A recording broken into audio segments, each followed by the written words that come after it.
this podcast is called Inside the Coaches Room. Do you have like a sort of a coaches room at the club? Is there a get together spot, or is there a meeting room that you sit? How is it organized? Yeah, we have a lot of offices, but we have one office for the coaches, where the coach under 13, under 14, under 15, and the goalkeeper coaches are sitting in one room. Yeah. Then we have a big room where we can come together and hold some meetings, also with the players, some video analysis, we have a lot of possibilities to come together. Okay, so there's a lot of. Is it a culture? Well, you've been there now for roughly a year and a half.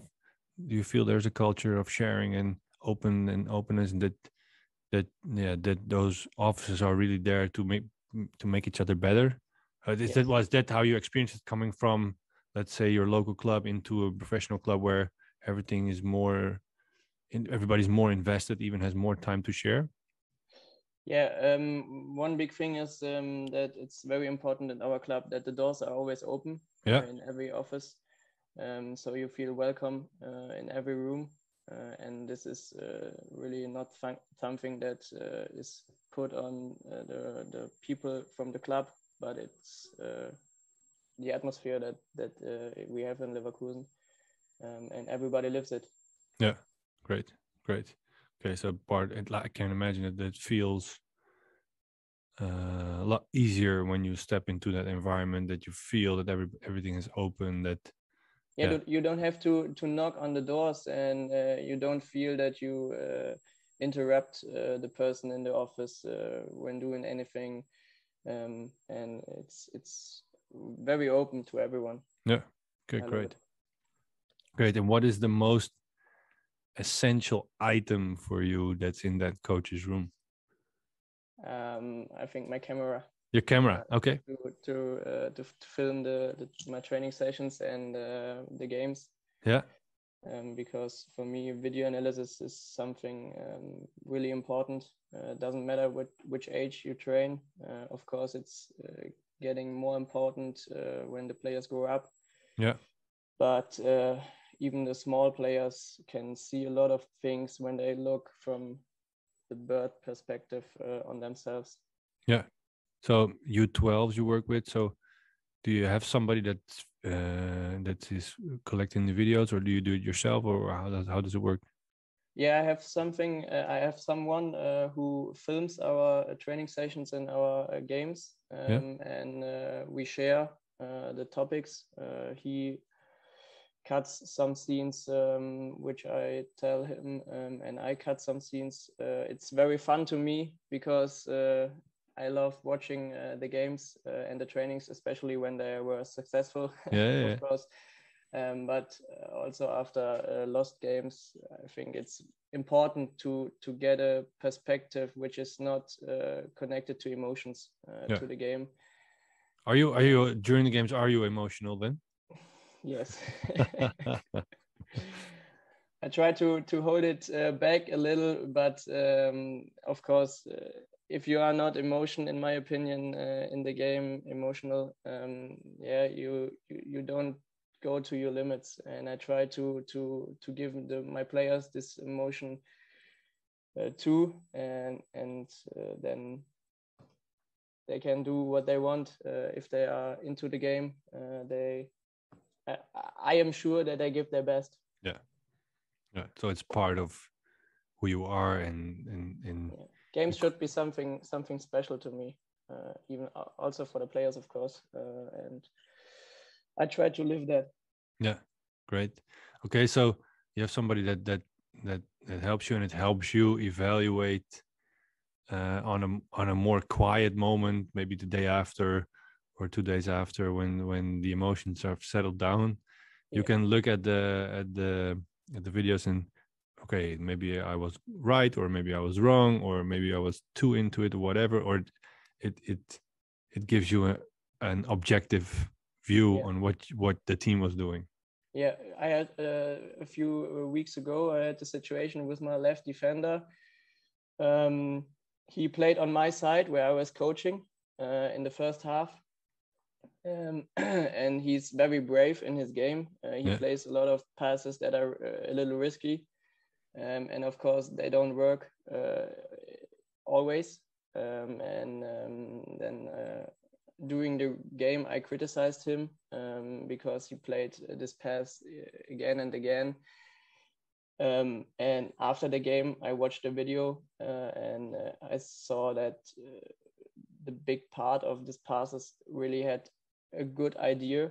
And if they worked, it would be great. It would be more chances to score a goal. And then I went to him and I showed him the scenes and said, sorry, in the game I was wrong.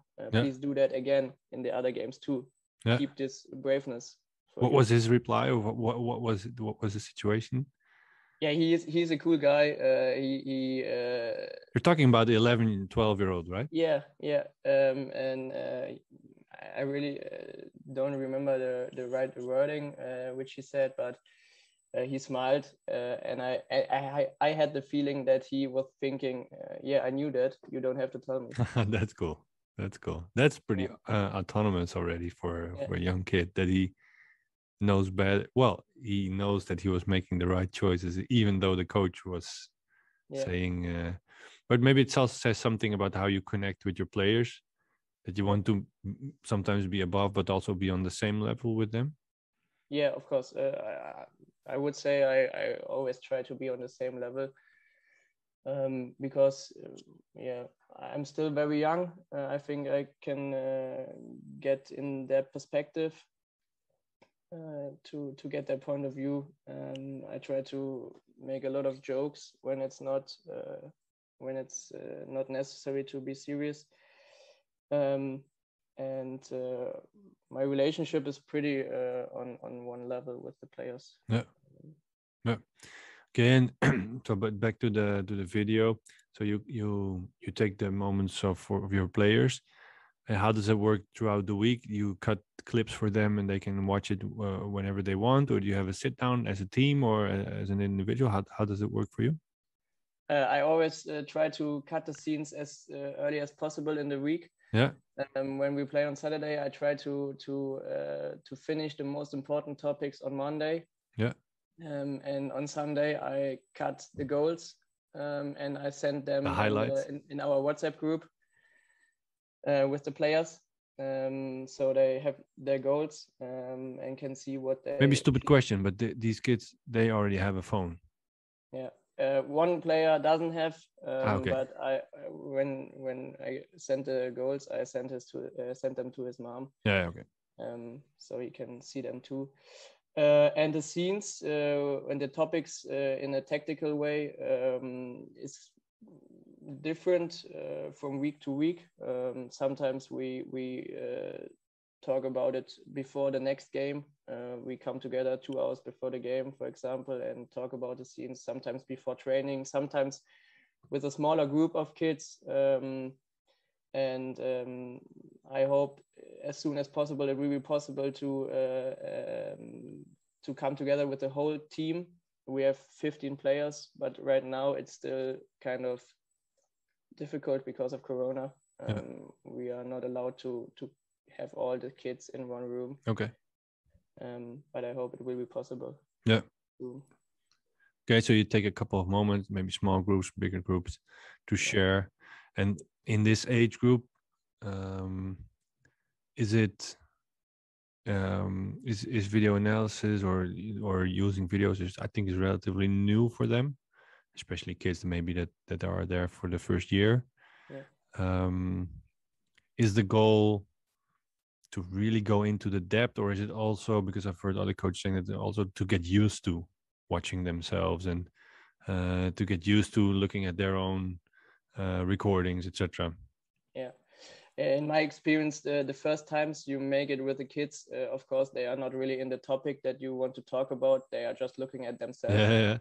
Even if they sit on the bench in this specific scene. They're still watching at themselves. Yeah, they are just watching themselves and look, cool. how do I look from above? But I try to get the players in the conversation, not just talking, and they have to listen. I try to ask some questions about how could we solve this situation better, or what did we good in this situation, and then a lot of fingers go up, and the kids are in the situation again. Yeah, and we can talk about the focus of the scene. Yeah. And the other way around, do they come with moments towards you as already as well? So, okay, I've seen this. What do you think? Or maybe they come with a clip of Messi, of Ronaldo, whatever. No, Or not yet. not yet. Okay. So it's more a little bit coach driven, just to get to know them, just to let them get used to this part of being a professional football player at that age. Yeah. That's how it works. Yeah. Okay. And do you film yourself as well?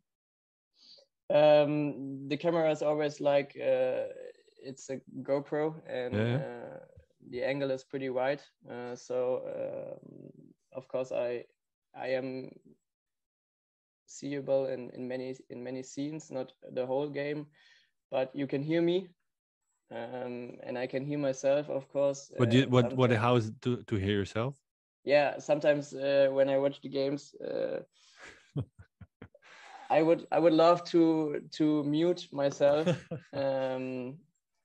because it's really my voice, my loudness in the voice.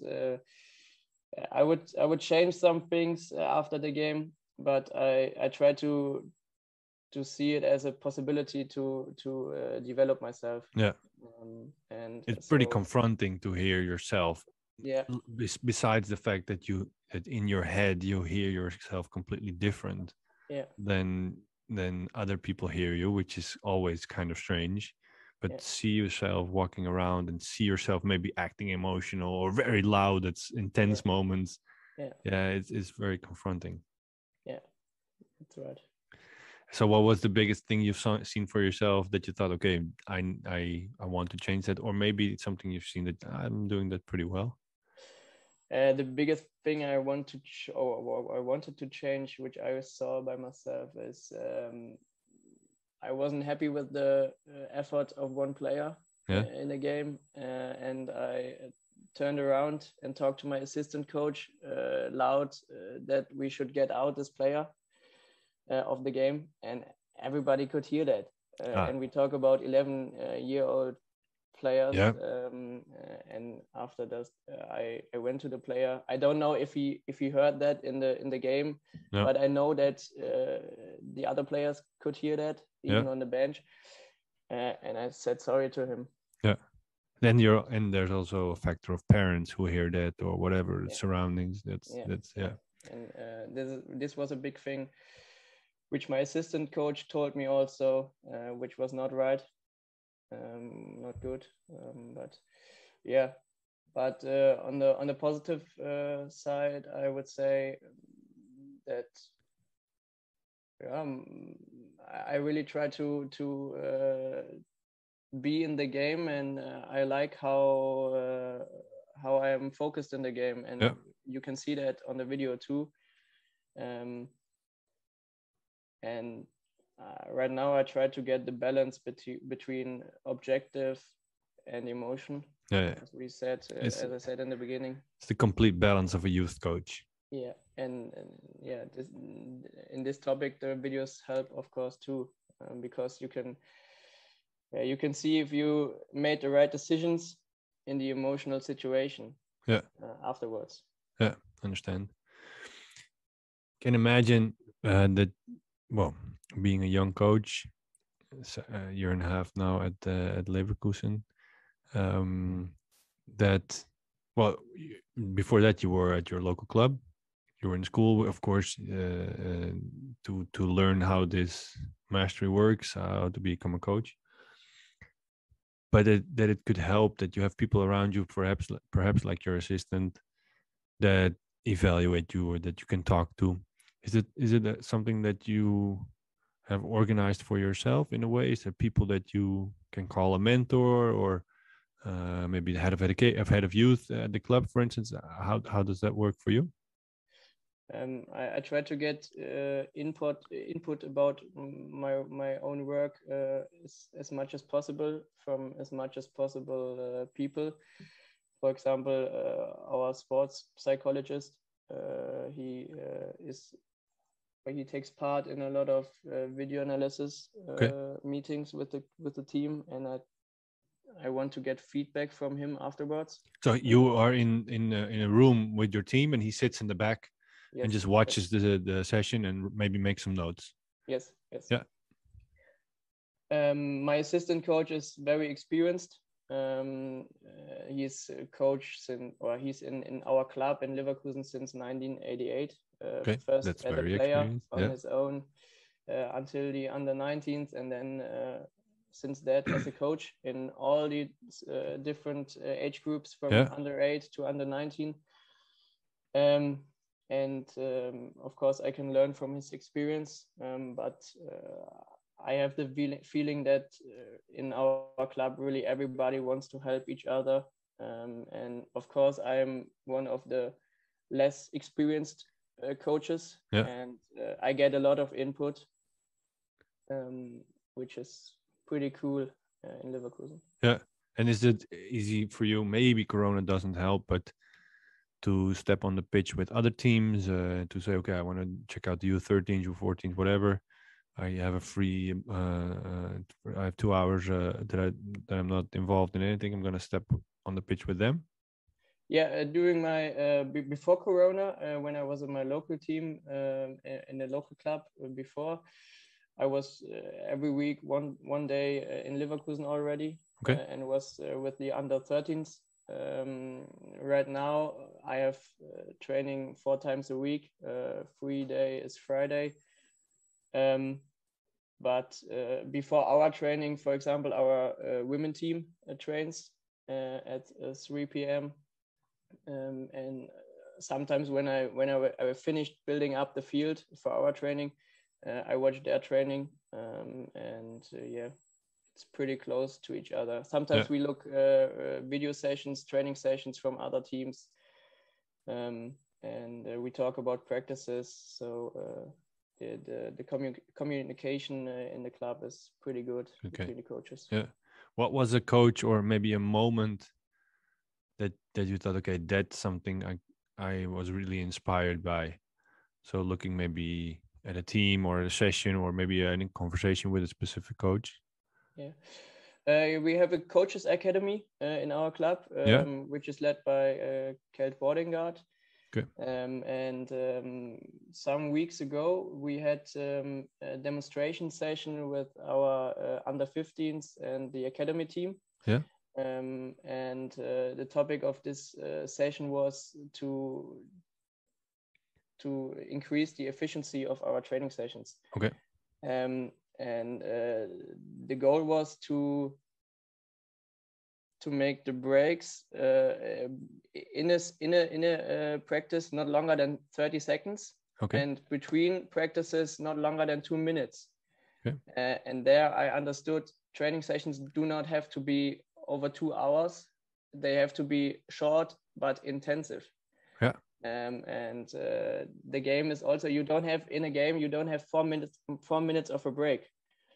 So try to keep the breaks as short as possible, and then you don't have to train for 2 hours. Yeah. And since that, I really try to get that. Of course, it's with under 12, it's not that easy because kids in this age need a bit longer to switch from one practice to another. But right now I'm analyzing the training sessions and try to stop the time afterwards.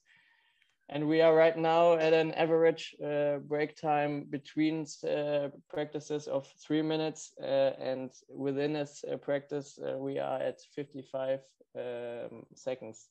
Okay, so you need to bring it down 25 seconds between the moments, and you have 2 minutes, or no, what did you say, 2.5 minutes to drop it in the resting time. Okay. Yeah. And how did they give an example on this? What was the tricks or the tools that they used for this? Yeah, of course, building up before the training, Yeah. the practices, to use the whole field you have,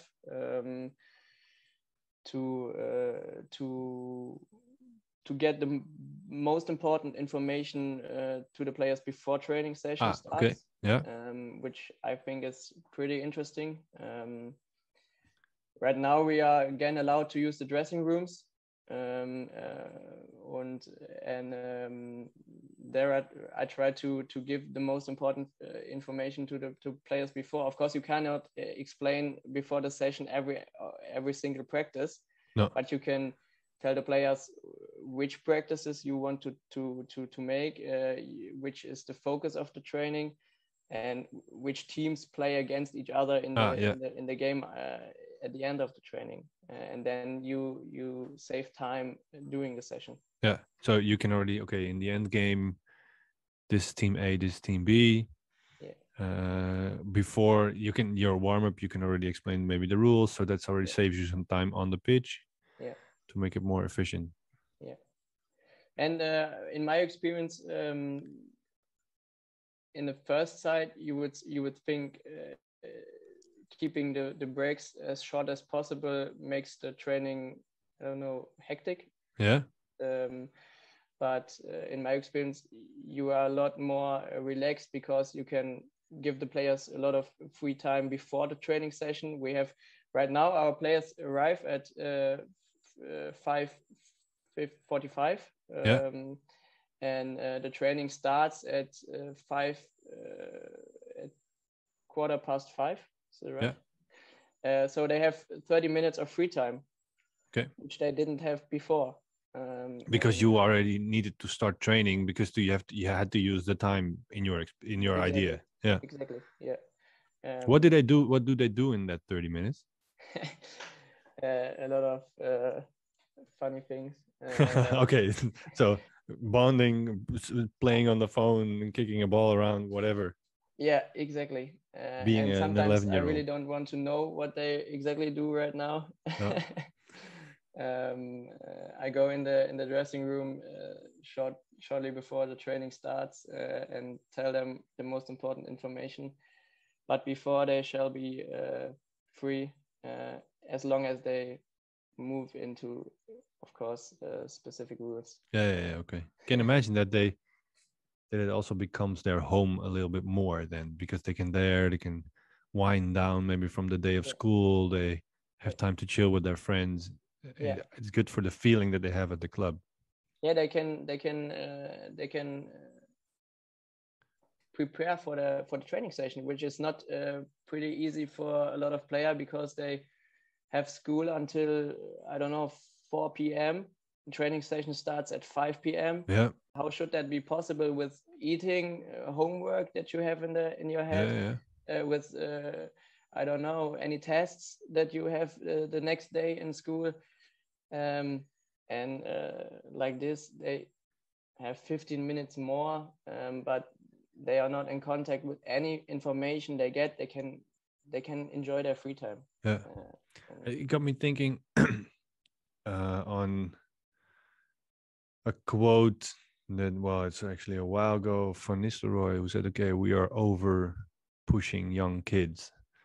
So especially when they are becoming talented, they train 4 times a week. They have to go to school. They are in buses to go everywhere. They have to do their homework maybe after the session. So they have to be serious and focused, let's say from 7 a.m. till 8 p.m. And you get burned out kids when they're 15, 16. It's pretty relevant for your age group as well, because they are getting into that maybe professional world. Is it something that you focus, well, that you try to not to over push them and to what's the word I'm looking for? They're kids, they need to stay kids for a while. Yeah. To be honest, in my opinion, it's my task as a coach to create a training session in that way that the players push themselves to the limits, because they are special, they are talented football players, and they all have, I think, I hope they all have the same dream. And when you have passion for something, then it's not stressful or over pushing to do this thing.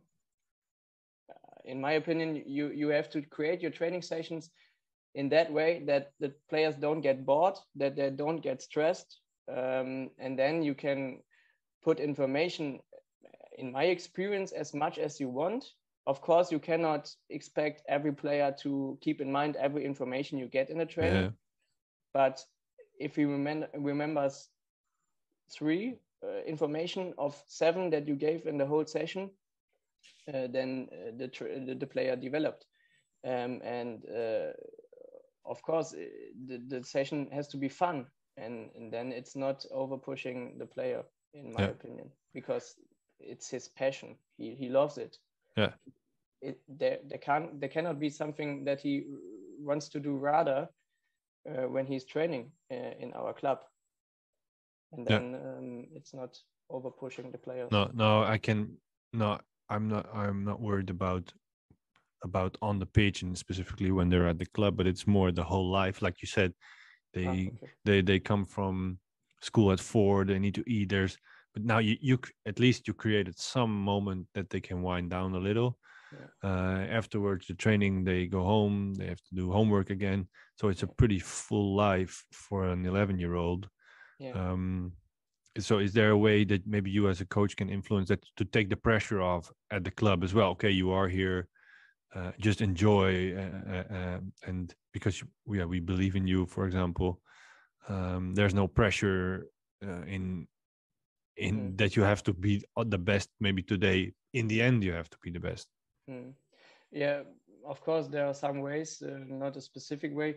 For example, as I said, the atmosphere that you create as a club, and of course, especially as a coach of the kids, is very important. That it's a funny atmosphere, a free, creative atmosphere, where the kids feel good.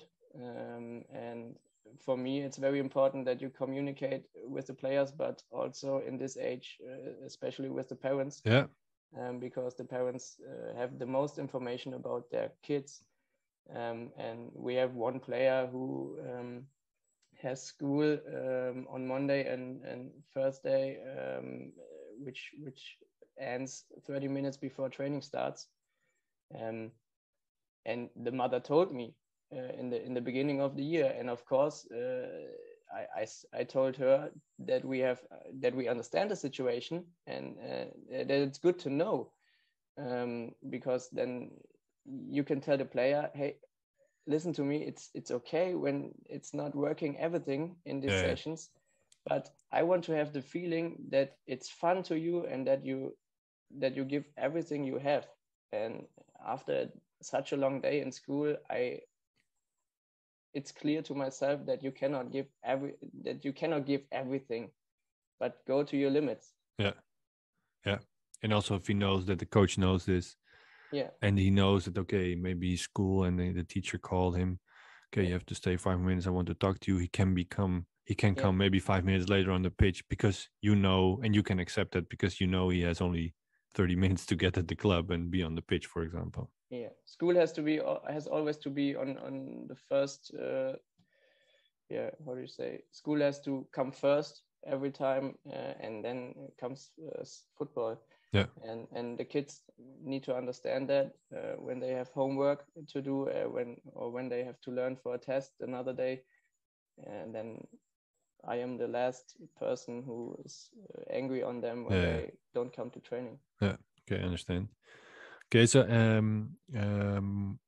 well, this is pretty clear. What are, in your opinion, the most important characteristics of these age groups, besides making it fun and they have this starting pathway into football? What's the most fun characteristic that they have?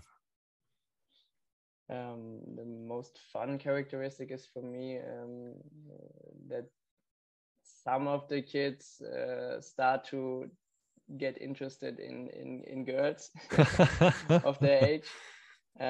Sometimes I get I hear some conversations about their first girlfriend in school, and then we make jokes about it, or they tell about it, or they are shy and don't want to talk about it, which is pretty interesting and also funny and cool. But I think this age group is pretty funny because if they have this feeling of a free and creative atmosphere, then they can be authentic. And I have the feeling that our players do have this feeling, and we have a cool atmosphere. And do you also see that in, let's say, football-wise, that they become like they become a typical player with some with their own weapons and their own style and their own creativity? Is it something that you see on the pitch as well? Yeah, we have on the pitch, of course, but another thing, the haircuts starts to get independent from the taste of their parents. The kids start to get their own opinion on how they want to look like, and we have some crazy haircuts. But on the pitch, of course, too, they start to develop their own their own style of playing. We have some kids who like this defensive game, who try to get idols like Virgil van Dijk or something like this. And of course, we have these dribblers, skillers, who play in the front. And they are developing. So you're using, once they are developing themselves, maybe towards a position and maybe a specific role, you try to pick out the role models that they connect with, or that they maybe pick out themselves and use them in their development? No, I don't. But of course, you see a direction of a player in which direction he develops. And I don't care if his idol is Virgil van Dijk or Jonathan Tah from Leverkusen. But I think in this age it's also very important that you do not specialize the players too early for one position. Why? Because you don't know, for example, if you have a good defender right now who's physically more developed than other players, you don't really know if he will be this kind of physical in 5 years. So you develop him as a defender, as an inside defender, for example, and then he stops growing at 1.75 m, and then his career is over. So for me, it's the responsibility of the coaches to teach as much as possible to the kids to keep the possibility open that they change positions. So you give him all the tools that a player in this age needs. So you let him experience everything, and then step by step they will be more specialized. It's not up to you to say, okay, you are a central defender or you are a winger. It's up to the, let's say, next 5 years to see where it goes. Exactly. And do you rotate then in positions in the game as well? And is it it's like an open way to place them almost in on game day? In our age group, or in our style of playing, the biggest difference on the pitch are between wingers and central players. Because I expect the same things from my central defender like from my central striker. They always have to think forward and be brave in their game, see gaps in the lines of the opponent. And of course, the wingers, doesn't matter if the defender or the right winger or left winger in the front, they should be brave, especially in terms of dribbling and speed with the ball. And so I try to rotate in these two groups, the players. Sometimes they play on the rings, sometimes they play in the central positions, and this is the biggest rotation. Okay. Yeah. So there's that's an open way, and of course you can already see some characteristics, but it's not okay. I can never play forward because the coach says I'm a defender, or the other way around. It's I hear that it's pretty open. Of course, you have players that don't feel comfortable in some positions, and then you have to respect that.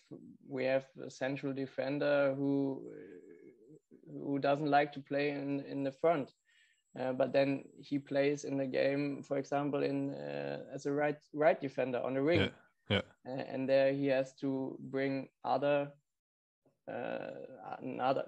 style of playing than as a central defender. And this is for me also a kind of rotation which helps the player to develop and to get a lot of tools. In what age you think you should specialize more, or what does it come naturally around a specific age, you think? I have never trained older than under 15s. But as I can see, a lot of players are physically far developed in this age already with 14, 15, 16.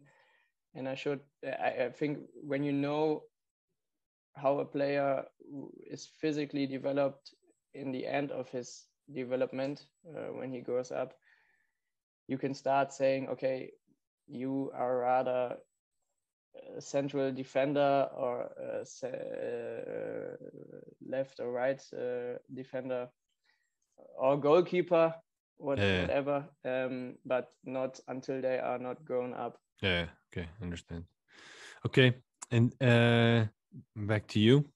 So we talked a little bit about player development, your personal development. So being you stepped onto the pitch at your local club, somebody maybe asked, hey, do you want to coach a team? You said probably yes, and then all of a sudden you were a coach and you thought, okay, this is fun, let's try to be a better coach.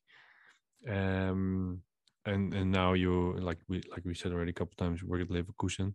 How does this process was for you? Because you are, I told you before, so this is not a surprise for you that I'm saying this, but in my opinion, a little bit of the typical young ambitious coach that works his ass off at the local club, invests time, going one day at Leverkusen every week just to be there, to get his foot in the door, and now you have it.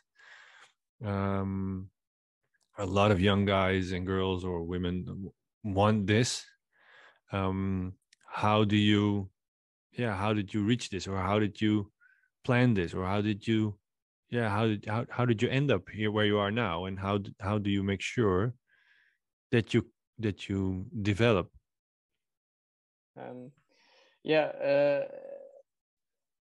I couldn't plan it when I started. I was after school when I finished school at 17. I was at the point that I asked myself, what is the thing I want to do the rest of my life? Yeah, it's a long way to go when you're 17. Yeah, I've always had the dream to be a football player. But at any point of time, I had to realize it's not really possible to earn my money with football as a player. So I thought about a lot of other things, like in a manager career or something like this. And then my local club came and said to my team where I was playing, we need coaches for our younger teams. Does anybody want to train? And then I just said, yes, I want to try it. And then step by step, I went to a club in Cologne, to a youth club, a youth football school. And I started to be in Leverkusen once a week. Did you call them? Okay, can I be here? Or how did I go? Yeah, when I did my license, I got to know a person who was working in Leverkusen, and I contacted him and asked him if he could try to get me into there. Yeah, like an internship. Pardon? Yeah, it's almost like an internship to help out, maybe one day a week. Yeah, exactly. Yeah, and then last season I got assistant coach of under 10 team, and then in summer I got the information that I will be the first coach of under 12 team. And how I make sure that I develop day by day is even something like this we are doing right now, to get out of my comfort zone. I have to say I was you seem pretty comfortable before. I was pretty nervous before, yeah. Okay. But I always try to challenge myself. I always try to make as much as possible to live this passion, because at the end of my career, at any day, I want to prevent one thing that I say you could have done more to reach your goals, which you maybe haven't reached. And I really don't want to get to this point where I have to say to myself, you didn't do everything you could. And for me, it's a dream to be on the pitch every day, and things like analyzing my training sessions, my games, my behavior, to reflect about also my relationship to the parents, to the kids every day, to try to analyze how they react on me. Yeah, it's your daily process almost. Yourself. Yeah. And is there like a routine that you have for yourself? Okay, game day is Saturday, then Sunday you cut the clips, which is already kind of your first moment to look at what you've done during the game day. You film your training sessions. You have a sports psychologist watching your team talks once in a while. Is there like a rhythm in that process, weekly or monthly? Not really a rhythm, because you cannot say that situations in which you are challenged are regular. Okay. I think in a situation where you have the feeling, okay, maybe this wasn't correct of myself, or maybe this was correct. How do other people think about that? You cannot plan that. And as I said, I'm pretty lucky that I have an assistant coach who's experienced. He always gives me feedback every day, and the video sessions too. But there's no routine. Okay. I try to do everything as soon as possible. For example, when we play on Saturday, I have the video sessions on our intern server on Sunday. Yeah. And sometimes I think, why don't you relax now? Just watch something different, not football. But yeah, it's hard to me when I have the access to my laptop and could watch our game and get input to develop myself and my players, than to relax and do something different. Yeah. Okay. So on Sunday it already starts, and okay. Then Monday you're at the club. You go more into details, and then after, okay. So and then at one point, this sports psychology steps into your room. Is it something that you ask, or is it something that he does, or how does that go? He offers to everybody his help, but I try to go to him and really ask for that, because I want to give him the feeling that he can be critical to me every time. Okay, so an open situation. Yeah, I try to be open, try to be open for criticism, and try to give the feeling to my surrounding people, also to my players, to the parents is something different, but especially to my players, to come to me and also be critical. I always say in the video analysis that I know the perspective from a player, and that the perspective of a player is sometimes different to the perspective of a coach on situations on the pitch.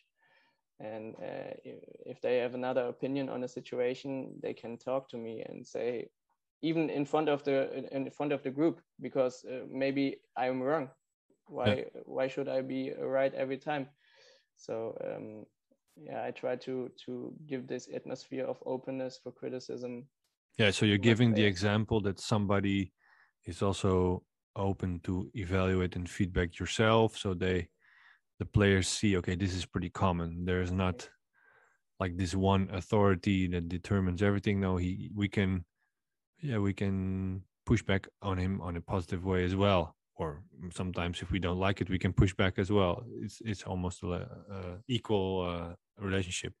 Yeah, because you have to understand on your own, and then you can give it to your players that every criticism is not against your person, you as a person, but it's never against something, but it's to develop your footballer or your coach, and not your person. Nobody wants to change you in your characteristics, your personality, but try to give feedback on the coach or on the player. So was that something that you had to learn? Yeah, because the passion sometimes makes it hard to separate these two things, personality and the coach. And sometimes they get together, and when you get criticism for anything, then I have to breathe and have to say to myself, okay, it's for your coach and not your it's the person. way how I act, not who I am. That's yeah. almost what it is. Yeah, exactly. Okay, and the higher up you will get in this pyramid, the more important that will be. Because if you're in the stadium of Leverkusen and there's 50, I don't know how much people can go into the stadium, but 30. There's 30,000 people have an opinion about you. Then it becomes really interesting. Yeah. Is that your end goal? To get there? Yeah. I want to get the maximum out of my that's career. A very political answer. Yeah. And the maximum, of course, is professional football in the top level. Yes. Okay, so you're on your way. Okay, so separating, let's say, your personal feelings into and the feedback that you're getting is very good advice, I think. Did you already use maybe in a different way this as well when you were at your amateur club? You were still young, but maybe have another coach watching your sessions, or have another coach sitting with you in the dressing room, or maybe a parent filming you during a game. Was it something that you used already before Leverkusen? I was always lucky now in Leverkusen and also in the club before that we had in Germany sportlicher Leiter, leader of the head coach, something like this, who was always on the pitch, and he gave a lot of feedback. We had a clear concept in the club before, where I was training for the youth players. In concept, you mean like an identity? Was in the concept clear, which focus we have in the training sessions over the whole year. Yeah. And our head coach there was pretty ambitious to keep this concept. And then we got a lot of feedback. We had regular meetings with the coaches. We all were students, so it was also a cool atmosphere. We gave a lot of feedback to each other. Yeah. But I didn't have a special person to analyze myself or to develop myself. No. Would it be something that you would recommend as to starting coaches to create something like that? If for example, if it's less structured, or because seeing yourself, you said, is pretty confronting. I know it for myself as well. We had the video analysis, and of course, every time the camera went to the right, that was where the dugout was, and you saw me shouting or whatever, you could hear me pretty loud. which is very, very interesting to hear, like you said. Yeah. Would you recommend it, even though if you're a starting coach, to sometimes just try to get some footage from yourself or people evaluating? Of course, it's always interesting and helpful. Yeah. Okay. If you look at well, you've told me a little bit about how you develop, how you, let's say, your daily grind on developing yourself, how you work, what kind of atmosphere you want to create for players. But what is the type of coach you want to be for players, and who is your inspiration in that case? Is there an example that you've, for example, Klopp or whatever, that you read everything that he does, or is there something that you follow, or is there almost like an example for you? Yeah. I do have something like an idol, and as you know, I'm from Germany. It's not pretty hard to know who this is. It's Julian Nagelsmann. Okay. I follow his way since he was in Hoffenheim with 28. Yeah. And I just love his way of working with the different groups of people, with the press, with the team, with his staff. And I try to get as much as input. I watch every press conference of him, and the interesting thing about him is, for me, that he gives everybody he talks to the feeling that he is really talking to him right now, and he takes his time for him. For example, his press conferences are never the same. He always tries to really answer the question and not to give any answer which, and not superficial answer or whatever. Yeah. And I think he's pretty authentic, pretty empathic. Yeah, if it's the right wording. And as much as I get the information, he's also pretty funny guy, like skateboarding around the training ground and things like this. So yeah, he's something like an inspiration. Is he let's say the best example of a modern coach? I think so. Yeah, he has a lot of knowledge about football. He's also able to trust in his staff, to give tasks to his assistant coaches, and to give them the feeling of being important to the success of the team, which is not every time pretty easy if you have a lot of knowledge about the thing you are working in. But I think he has a good balance between trusting and working, and seriousness and funny atmosphere. Yeah. And he's created his own, even though he's young, he created typical style and typical personality, which you hear more and more is very important, that you find your own style and you find your own way. I can imagine as a young coach that he is something that inspires you. But copying is a whole different story. Just copying is not being yourself. So in the end, you have to find your own style as well, but you connect with his style the most. That's kind of what I'm hearing. Yeah, sometimes I'm also pretty happy that I don't get a real insight in some styles of working of professional coaches, because I could imagine the danger of copying some things is big. Because you have in mind they are successful, so it must be successful if you do it like this. But as you said, copying is the wrong way.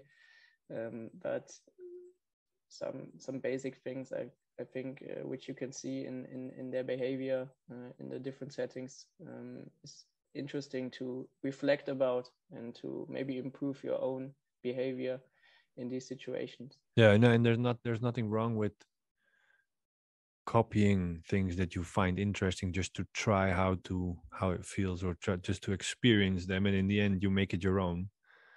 If you drive a car, you have to copy the guy next to you that is teaching you as well, but in the end you find your own way. And I think it's the same way with coaching. In the early phases of a career, you just you read something or you see something that's interesting, you just try it and you make it your own. If you have to find out everything yourself, you need a little bit more time. For example, if you watch games of Manchester United, I always see that Ole Gunnar Solskjaer is someone who sits a lot on his bench and watches the game, sometimes on his pad, and sometimes just watching the game. I try to be a little calmer during a game, but it's not me. So this was some situation where copying was the wrong way. There's nothing wrong with trying it. If you don't try, you don't know. So now you can maybe move towards Conte a little bit, who never sits down and keeps shouting all the time, which is completely different. But there is a way. It's for everybody.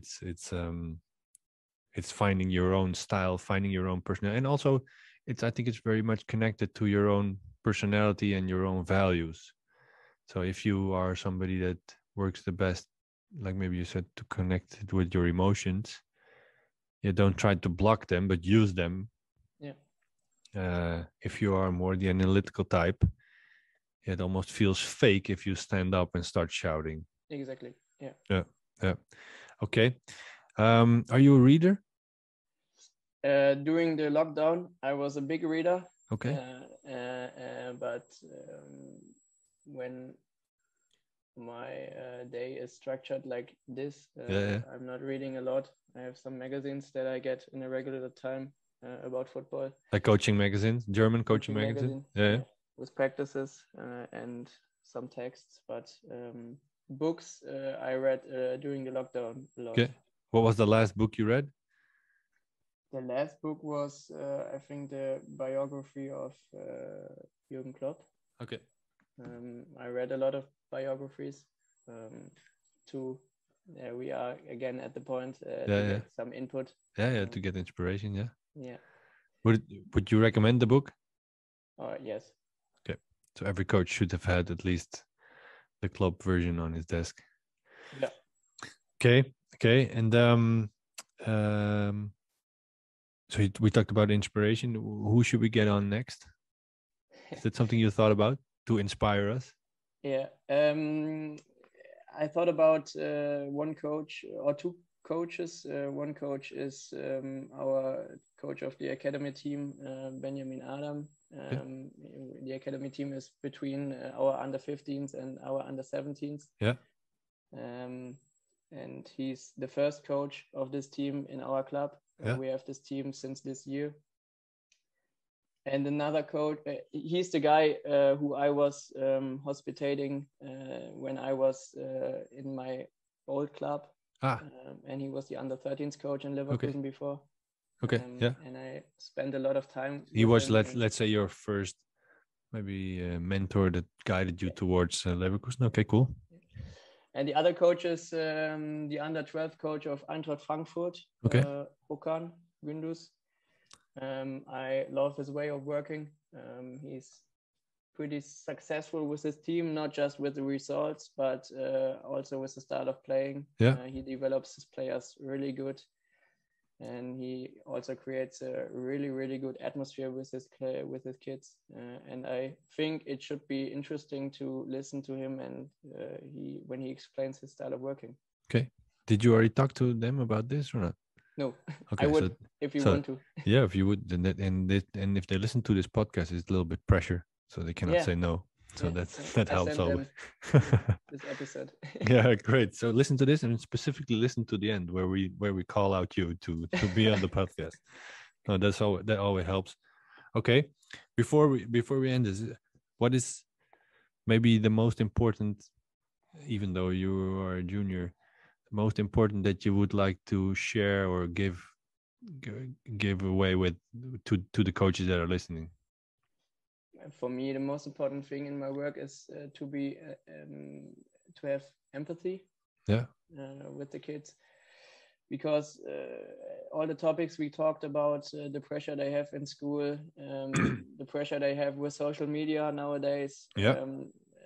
They get pressure from every direction, and for me, the most important thing is to be to have understanding for them, to get in their perspective, to see their way of life, and then many problems can be solved pretty quickly if you're understandable. Yeah. So if you get to know your player, you know what is in his life. Yeah. For example, the kid, you know that on Thursday he's coming out of school at 4:30 instead of 4, which gives a little bit pressure at that moment. It's going to help you understand him when he's rushing on to the pitch. Yeah. Those small things. Yeah. And if you, so empathy. It's interesting that almost every coach we talk to never talks about, I want to pressure with my number 9 and 11. And everybody's talking about the relationship. Coaching in football is not about football. That's becoming more and more clear. It's about working with people and kids. Yeah, when I remember, I just talked to a pair of parents of a player who's coming to us in summer to the club, and I tried to explain them, because they told me in the time before they are feeling under pressure on their own. They really want to come to the club and things like that. And I tried to make them clear, when I was a kid and I was in school, and the lessons we have, the subjects we had in school, I couldn't say math was something that I hated, but it was dependent of the teacher I had. Yeah, and the atmosphere that was in the class doing his lessons. And then I learned a lot from the teachers when I felt that I could make mistakes and he's not angry on me. I can be creative. I can to give input in the lesson, and I don't have to worry about any consequences. You could be yourself almost. Almost. You could be yourself. That's the goal. Exactly. And for me, this is the most important thing. And then the players train each other. If you are that honest, you can put a ball into the middle in two teams, and when they play against each other, they are talented. They will become better. It's that easy. In every situation. Yeah. You just change the rules in the setting, and the different outcomes or the different learnings will come out. Exactly. And if you have a player 1 who in a training session gives everything he has and tries something, then the player 2 who plays against player 1 has to give everything on his own to be successful in the competitions with player 1. And then you don't really need a coach in every situation to develop this player, but both players need to have the feeling that they are free and can be creative and can make mistakes, and then they challenge themselves. Great conclusion. So we don't have to overcomplicate football. We have to be there for the players and create the right circumstances, and they will push themselves almost. Exactly. Okay, great. Maybe it's a great way to end this. Yeah. Okay, good conclusion. Thank you, Marvin, for this talk. I really enjoyed it, and we had to put some work in it, but I'm glad that we did, and that we had a chance to talk to you. And it will be interesting to see where you're at, maybe in a couple of years, and do this again. Could be sooner as well, for sure. I can give you the phone number of Guardiola, and then that's my goal. Yeah, for sure. But no. Thank you very much for having me. It was a pleasure, and I'm excited to see which other guests will be here. Great. Well, I'll keep you posted. We'll stay in touch. We'll speak soon, and I'm pretty sure that this is not the last time that you are here. Thank you very much. Thank you, Marvin. Speak soon. Bye-bye.